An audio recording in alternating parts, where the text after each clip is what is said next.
আসসালামু আলাইকুম ভিউয়ার্স। এই যে দেখতে পাচ্ছেন ট্যাগ ছাড়া টঙ্গী ব্রিডের মানে টঙ্গী হাট ব্রিডের দুইটা মাক্সি রেসার।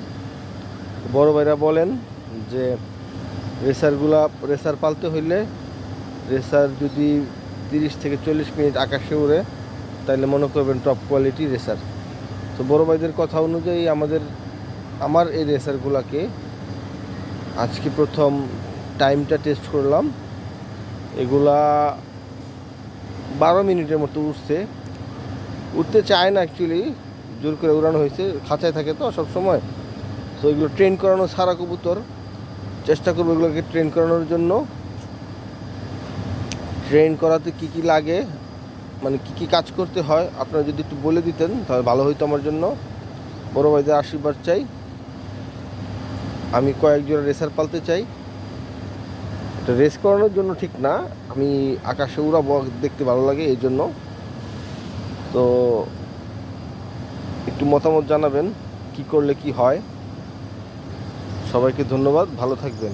ও, চোর কবুতর নিয়ে যাওয়ার পর এই এক জোড়া রেসার প্লাস এইখানে আরেক জোড়া ডিম নিয়ে বসে রয়েছে, এই এক জোড়া রেসার, দুই জোড়াই টঙ্গী ব্রিডের, টঙ্গী হাট থেকে কিনা, কোনো ট্যাগটুক ছাড়া, কোনো ক্লাবের নয়।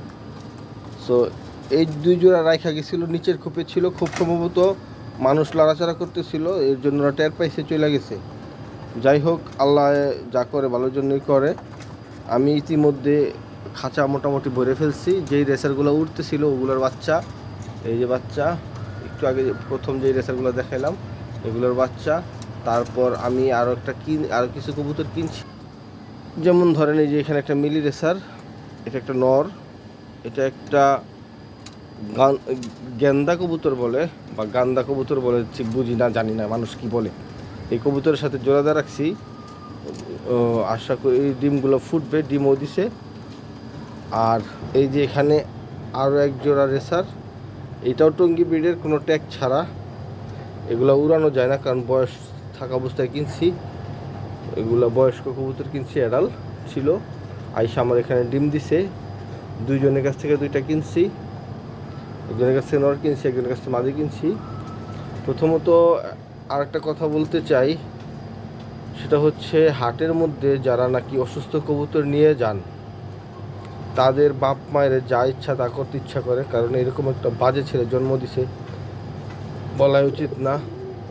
হাটে কবুতর বিক্রি করবেন, ভালো কবুতর বিক্রি করবেন, এতে কবুতর পালতে মানুষ উৎসাহিত হবে। প্রথম আপনারা করেন কি, যদি কোনো অসুস্থ কবুতর থাকে, যদি কোনো ডিম বাচ্চা করে না এরকম কবুতর থাকে, হাটে নিয়ে যান বিক্রি করতে। কে রে ভাই, শেষরামিগুলো করতে হবে কে? একটা মানুষ কবুতর কিনতে যায় মনে অনেক আশা নিয়া, তারা বুঝে না আসলে কবুতর কোনটা ভালো কোনটা মন্দ। আর আপনারা করেন কি, ওগুলোকে ধরায় দেন। যেমন ধরেন এই যে নটটা বসে রয়েছে, এই নটটা দেখাই এত বড় সাইজ ছিল, দেখে আমি পছন্দ করছি, কোনো কিছু যাচাই না বাছাই না করে আমি নিয়ে নিছি, কারণ ভদ্রলোকের চেহারা এত সুন্দর ছিল, যেমন একদম বেহেস্তের দোরগোড়ায় যাওয়ার জন্য রেডি এইরকম। সো আর কিছু বলতে চাই না অন্য কোনো ব্যাপারে। কবুতরটা বাসায় না দেখি কানিটাল। আচ্ছা, তুই বেটা কানিটাল কবুতর তুই পাল, তুই মানুষের কাছে গছাইতেছ কে? শালার করে শালা মনে কর মোহন মুগ্ধ বকা আসে, কিন্তু বকা দিতে চাই না, অনলাইনে বকা দেওয়া যায় না, মানুষ খারাপ মনে করে। কিন্তু যাই হোক, তারপর নিউরোবি ইঞ্জেকশন পুশ করলাম 7 দিন, কবুতরটা একটু ঠিক হয়েছে, কানিটাল অনেকটা কমে গেছে, টাল নাই বললেই চলে। ডিমে আসছে, ডিমে বসে রয়েছে। যাই হোক, আশা করি কবুতরটা অসুস্থ হবে না, দেখা যাক আগামীতে কি হয়। আর মাদিটা কিনছিলাম আরেক ভাইয়ের কাছ থেকে, এটা নিছিল কত, 600 টাকা, না সরি 700 টাকা। মাদিটা নিয়েছে 700 টাকা, আর নটটা নিয়েছিল 800 টাকা। নটটা ওই যে দেখা মাত্রই পছন্দ করছিলাম, কিছু যাচাই বাছাই করে নিয়ে খালি খাবার দাবার নিয়ে নিছি, ঠিক আছে। আর মানুষের চেহারা দেখলে অনেক কিছু যাচাই করা যায়, কিন্তু এটা ভুল ধারণা। মানুষের চেহারা দেখলে কিছুই যাচাই করা যায় না। মানুষ একদম দাড়ি টুপি লাগাইয়া, পাঞ্জাবি পায়জামা পইরা, ভেস্তের যাত্রী হিসেবে আইসা আকাম কুকাম করে থুয়ে যায়। যাই হোক, ভদ্রলোককে দোয়া করি আল্লাহ ওরে আরও অসুস্থ কবুতর বেচার ক্ষমতা দেখ, মানুষের কাছে কিল ধোলাই খাক জায়গা মতো পড়লে। তো ভালো থাকবেন সবাই, দোয়া করবেন আমার লফটের জন্য।